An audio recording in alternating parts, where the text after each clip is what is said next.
E a questão, né? Como é que você vê o que que a gente precisa evoluir, por exemplo, na questão econômica?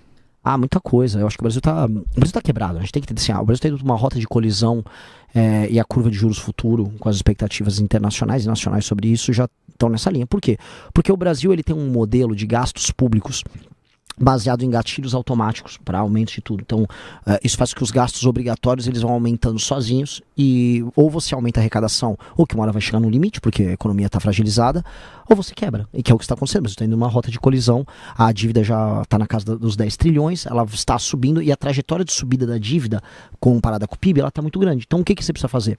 Uma reforma fiscal baseada na despesa, ou seja, tem que cortar despesas e desamarrar o que a gente chama de gatilhos obrigatórios de aumento de despesa. Então, a gente tem esses gatilhos nas áreas mais diversas, por exemplo, as vinculações no orçamento de saúde e educação, que aumentam automaticamente. Você tem os gatilhos de aumento, por exemplo, para BPC e aposentadoria baseado no aumento do salário mínimo, que até faz a pessoa falar, pô, mas o aposentado, ele ganha mais no Brasil do que outros lugares do mundo. Não, não ganha. Porque o Brasil é o único lugar que aumentou o salário mínimo e você aumenta a aposentadoria. A gente inventou isso aqui. Só que quando você faz isso, você aumenta os gastos públicos de tal maneira que você tem que ter juros altos e você tem, no fim, aumentar a arrecadação para bancar isso e aí você aumenta os impostos. Ou seja, o dinheiro que a pessoa está dando com uma mão, você tira com a outra, então é ilusório. Então o aposentado está sendo enganado. Ô, Renan, eu acho interessante, a gente já conversou algumas vezes, e eu acho interessante quando você coloca essas suas propostas econômicas, porque elas são muito impopulares. Sim. Como é que se espera vencer eleições com medidas impopulares? Falando na campanha, medidas impopulares. Porque qual é o outro caminho? O caminho que vários políticos fazem, não toca nesse assunto ou joga para depois, ou não fala isso. A gente já viu isso em campanhas passadas. Políticos que falavam contra os juros e assumiram aumentando os juros. É que eu não acho que isso é certo, né?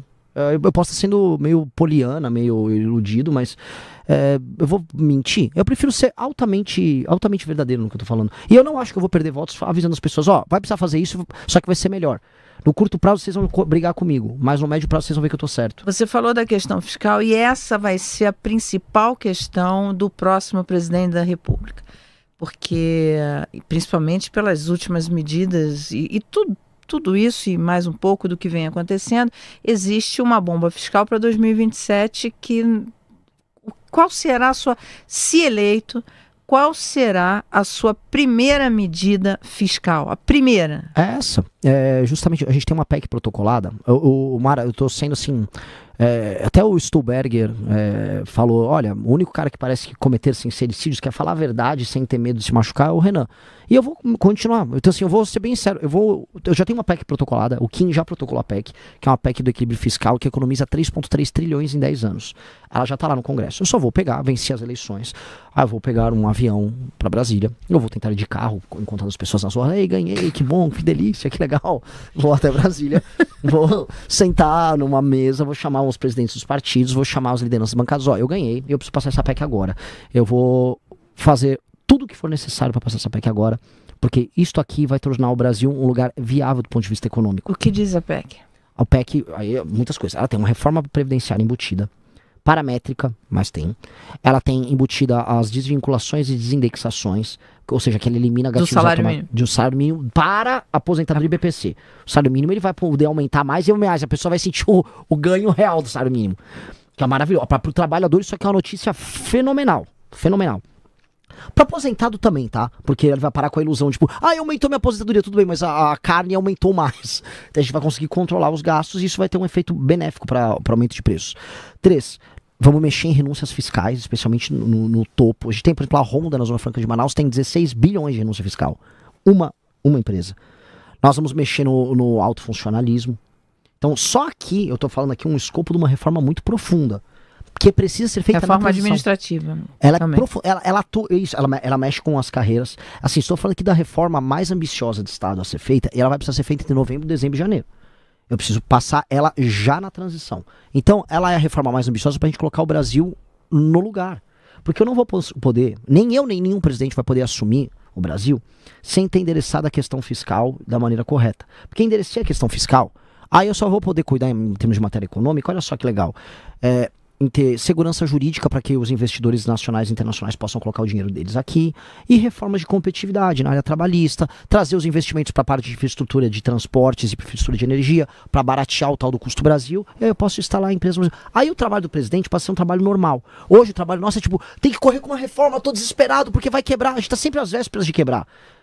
Com essa reforma, a gente não fica mais às vésperas de quebrar, muito pelo contrário, a gente vai para um caminho, que é o meu sonho, de chegarmos a um dia a um déficit nominal zero. Olha que coisa maravilhosa, coisa de país de primeiro mundo, a gente tava vendo a Noruega do Haaland, é coisa de Haaland, Noruega do Haaland. O país já teve déficit no governo Lula. Déficit nominal zero. Eu sei, mas ela precisa ser política no do Estado. Segundo, mas, ok, mas já teve no primeiro, tem, segundo, porque ele manteve... quando o Palocci era ministro. Ele manteve o tripé da época do Fernando Henrique e aumentou a arrecadação porque a economia cresceu.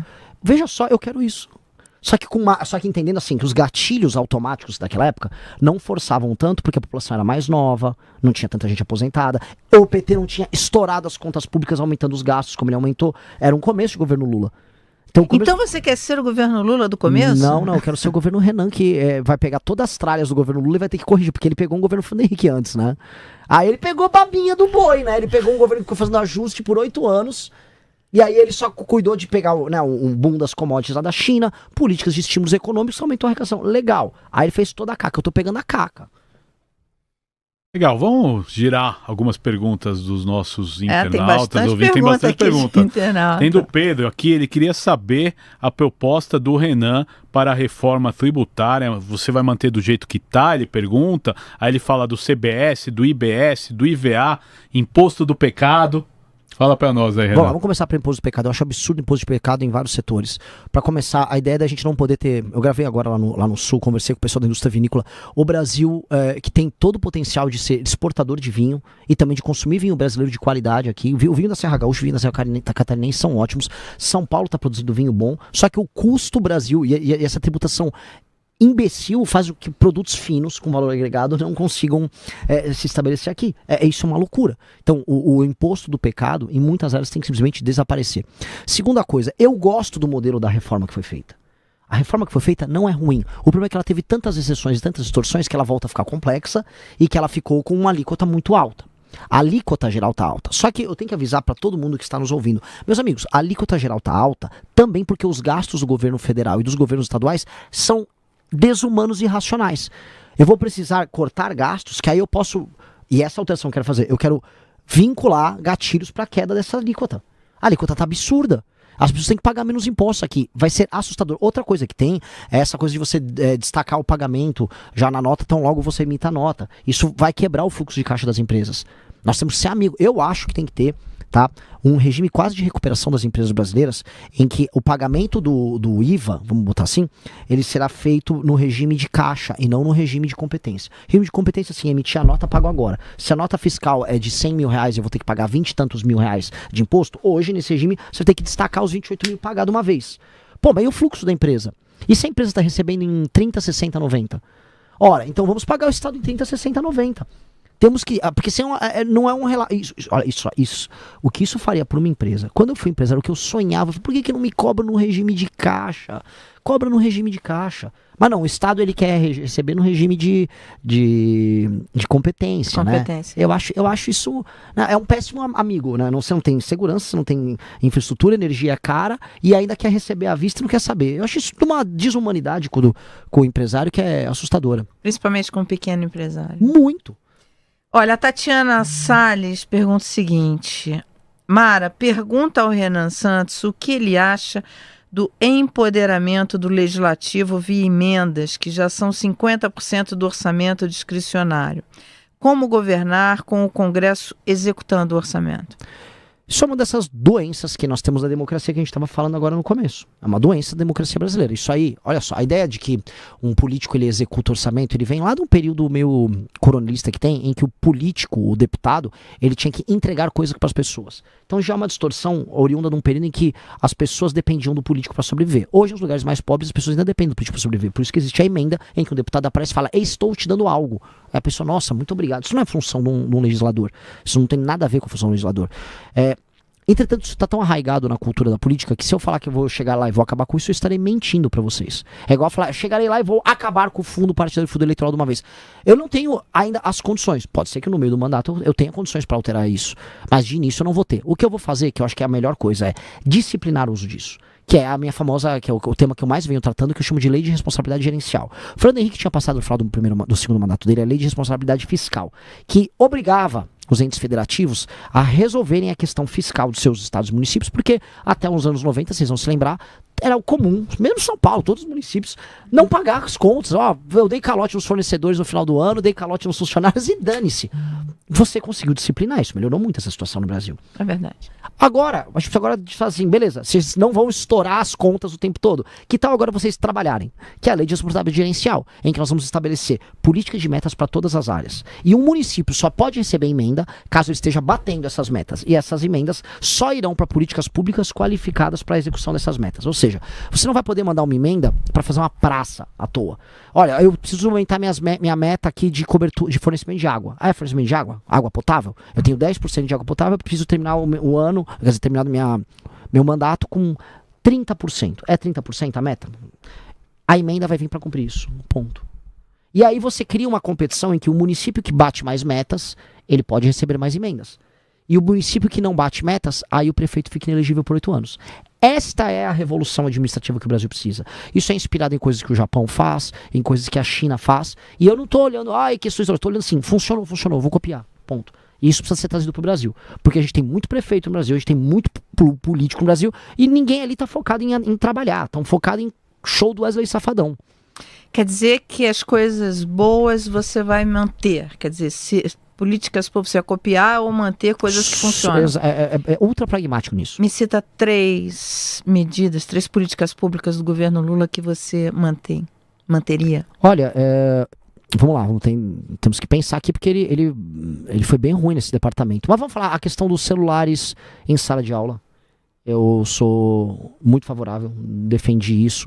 Acho que é que assim, eu não vi ainda o combate final às bets. O discurso, pelo menos, de enfrentamento às bets está sendo dito. Agora, eu quero eliminar as bets da nossa existência aqui. E Bolsa Família?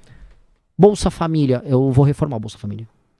Como? Não dá. O Bolsa Família ele tem que ter uma porta de saída e nós não podemos criar uma cultura de informalidade baseada no ter o Bolsa Família e fazer um bico.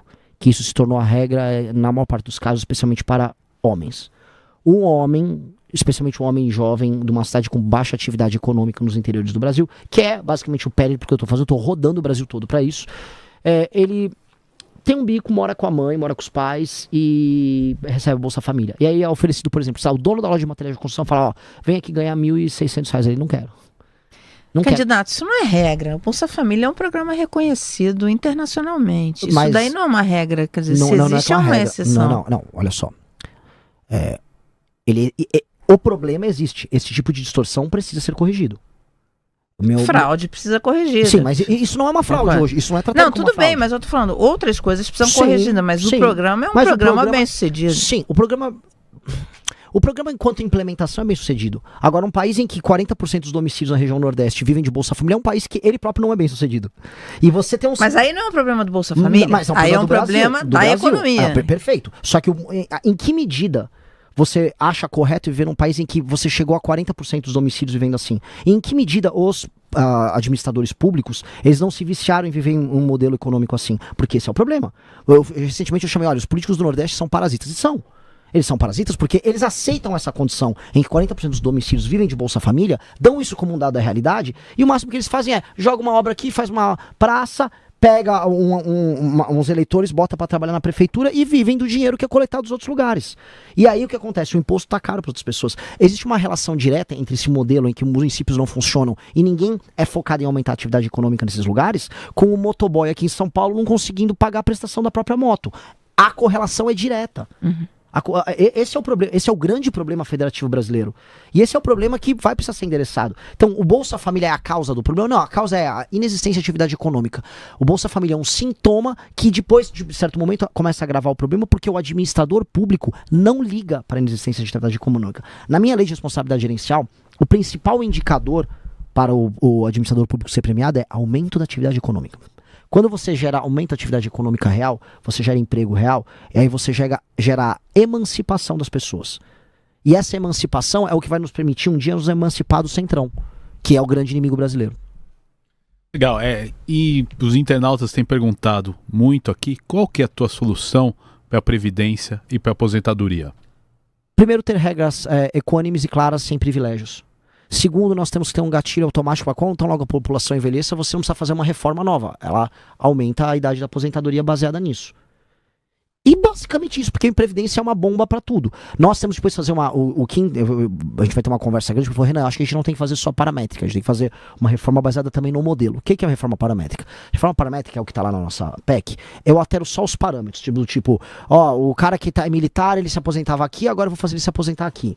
Eu vou colocar todo mundo mais próximo da regra do regime geral. É basicamente isso, vou alterar os parâmetros. Agora tem uma mudança de modelo. Mudança de modelo que tal colocarmos um regime de capitalização? Que tal uma pessoa que está ganhando mais, ela pague um pouco para o regime geral, para o custeio do regime geral, e o restante ela coloque para uma capitalização dela, para criar um mercado próprio, para criar poupança que gera investimento.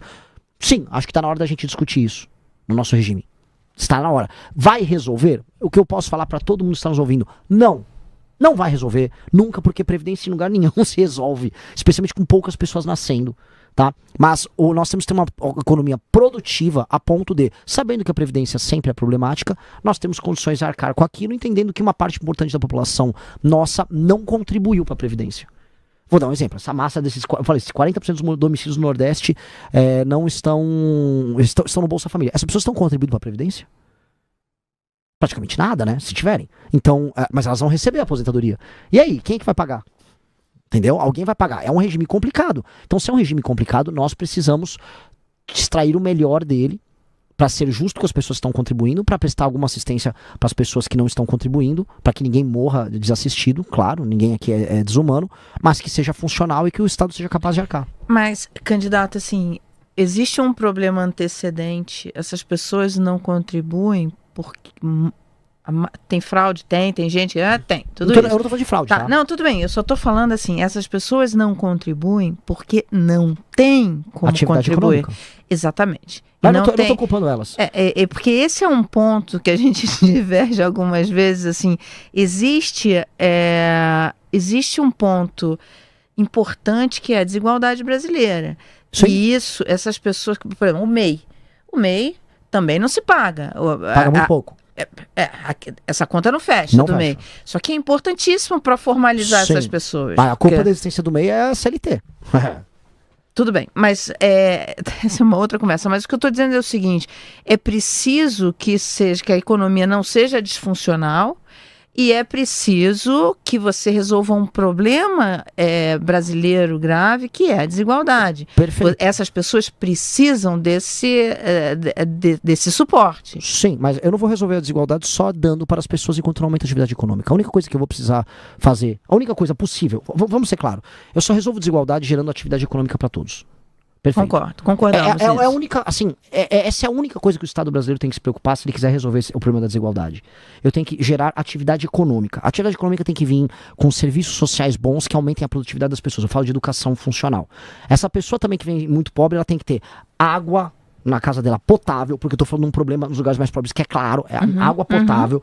Essa pessoa tem que ter acesso hoje à internet, porque é um meio que permita que ela consiga trabalhar com nível de produtividade, se incluindo digitalmente. Essa pessoa ela tem que ter meios de acesso, vamos dizer, logísticos aos lugares mais próximos dela, ou seja, ela tem que ter um mínimo de estrada, ruas minimamente funcionais e segurança para andar na rua. Se eu olhar todos esses elementos nos lugares mais pobres são quase inexistentes. E nos lugares mais pobres, nos interiores, chegou o crime organizado. Por isso eu optei por rodar no Nordeste primeiro, para eu não ter uma visão preconceituosa disso, para não repetir clichê. Eu não vou repetir clichê. Eu sei exatamente como é a vida dos lugares que não funcionam hoje no Brasil, porque eu fiz questão de fazer campanha lá. Minha pré-campanha foi toda nesses lugares. O que eu posso falar? Precisa urgentemente de atividade econômica.